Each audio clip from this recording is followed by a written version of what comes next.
The Last of the Really Great Whangdoodles, Part 1, Chapter 3. The following day, Lindy wished very much that she had not accepted Tom's dare. The more she thought about it, the more she became convinced that she would never be able to approach Stonehouse on Halloween, or at any other time for that matter. She was inwardly terrified of the whole idea, but her courage and pride forbade her from mentioning this to anyone. So she spent a very miserable day worrying about it. At bedtime, when Mrs. Potter came to kiss her daughter good night, she found her lying wide-eyed and clutching her teddy bear. "Don't turn the light out, Mummy. I need to talk to you for a moment." "What is it, darling?" "I want to know something. Is it true that you can die from fright?" she asked. Mrs. Potter tried not to smile at the solemnity with which Lindy asked her question. "Why? Are you frightened about tomorrow night?" Lindy nodded. "In what way are you frightened? Because you're going with the boys for the first time? Or is it something else?" "No, it's sort of that," Lindy said. "Well, you know it's very easy to change your mind and come with Daddy and me instead." Lindy hesitated. "No, I really would like to go with the boys. I was just thinking about it." Mrs. Potter tucked the blankets snugly around her daughter. "Why don't you speak to Ben and tell him you're a bit worried? He's very understanding about these things like that." Lindy felt a wave of relief at her mother's suggestion. Ben would watch out for her and keep her safe. She hugged her mother and kissed her. "Good night, Mummy." "Good night, darling. Sleep well."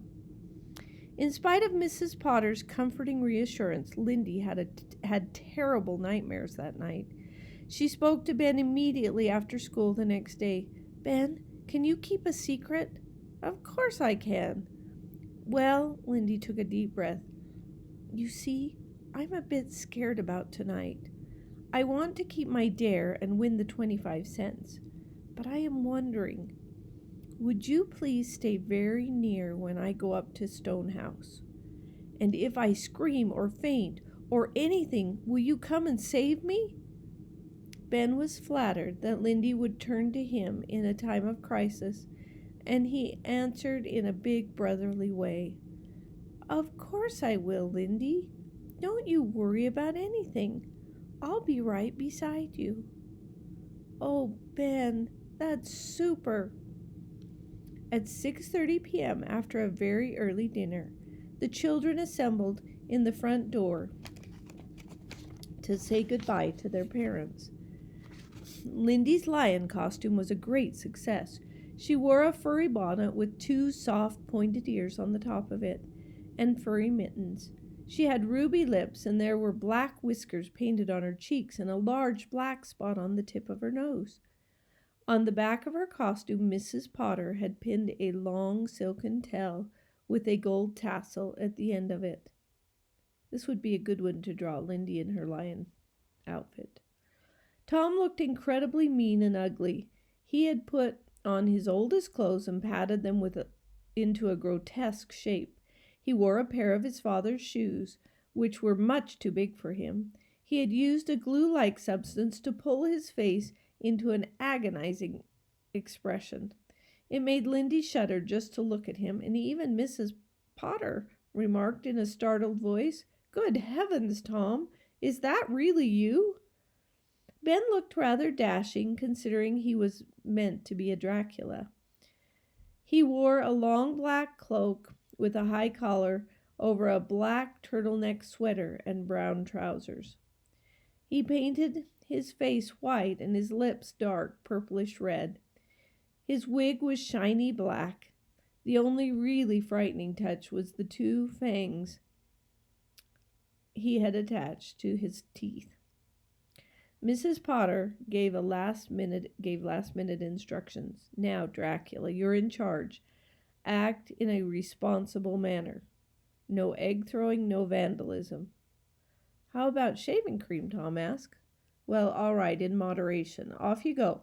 Be home at 9:30 or 10, no matter." and no later. It was dusk already, and the street lamps were glowing.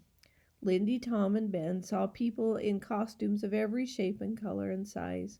There were ghosts and hobos, Frankensteins and monsters, princesses and ballet dancers, gypsies and chimney sweeps, and all manner of other disguises. Ghostly music emanating from some of the houses mingled with the sounds of cackling laughter and shrieking vampires. Candlelit pumpkins flickered while the moonlight cast moving shadows on the lawns.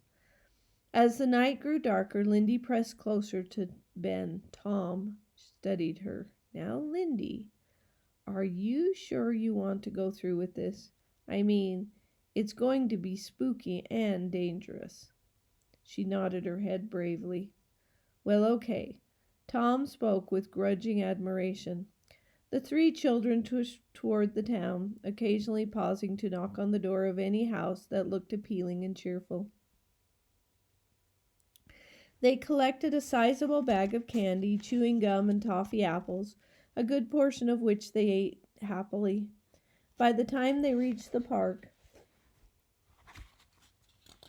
Lindy was feeling decidedly odd. She couldn't tell if it was from fear or from too many sweets. There were two magnificent bonfires on the grass. Children were piling sticks and dry branches onto the flames, and sparks rose high into the air. But the nearer the Potter children got to Stone House, the less activity they saw. The area was heavily wooded. The grass was higher and obviously uncared for. Stone House loomed tall and ghostly gray in the moonlight. Lindy pulled Ben to a halt outside of a pair of iron gates. "You've got to come in with me," she whispered. "I'll never make it alone." The gate creaked on rusty hinges. Lindy's heart was pounding. There was not a sign of life anywhere as they tiptoed along the edge of the gravel drive. Dry leaves crackled under their feet. A loose shutter banged noisily on the upstairs window of the house, and all three children jumped with fright. The wind moaned through the branches of the trees. A dog howled, and as the children paused near the front door, an owl hooted mournfully in the darkness. Lindy's legs almost gave out beneath her, and she was close to tears. "I told you this would be too much for her," Tom hissed nervously. Ben motioned to him to be quiet. A light swung and glowed on the porch, revealing gray paint, cracked and flaked from the wind and rain.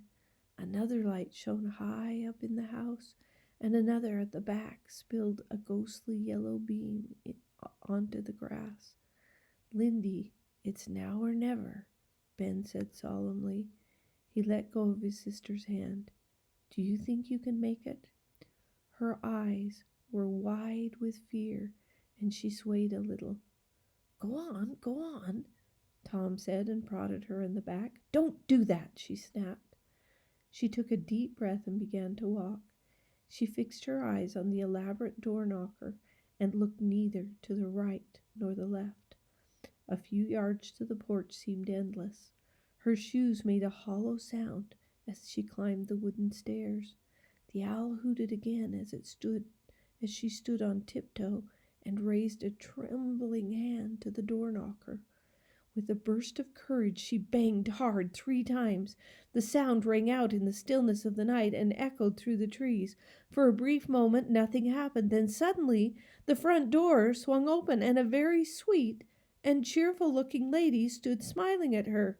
Lindy let out a piercing scream. Tom and Ben charged out of the darkness. "I'm here, Lindy," shouted Ben. "You leave my sister alone," Tom yelled.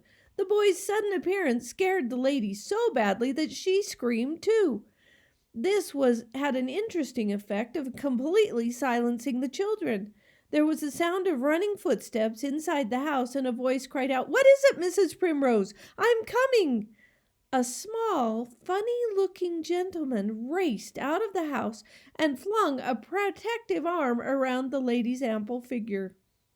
"What on earth have we here?" The man peered at the children. "A lion? And Dracula?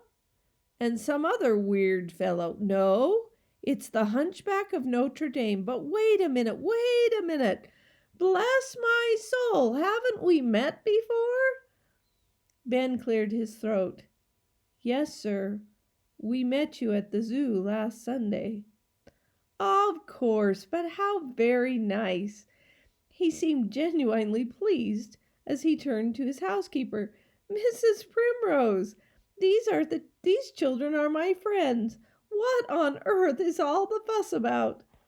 Everyone started talking at once. The man held up his hands. I really think this should be explained inside where we will be out of the cold. Mrs. Primrose, we'll have some hot chocolate and whipped cream for everyone, please. Come in, he said to the children, and he held the door open invitingly.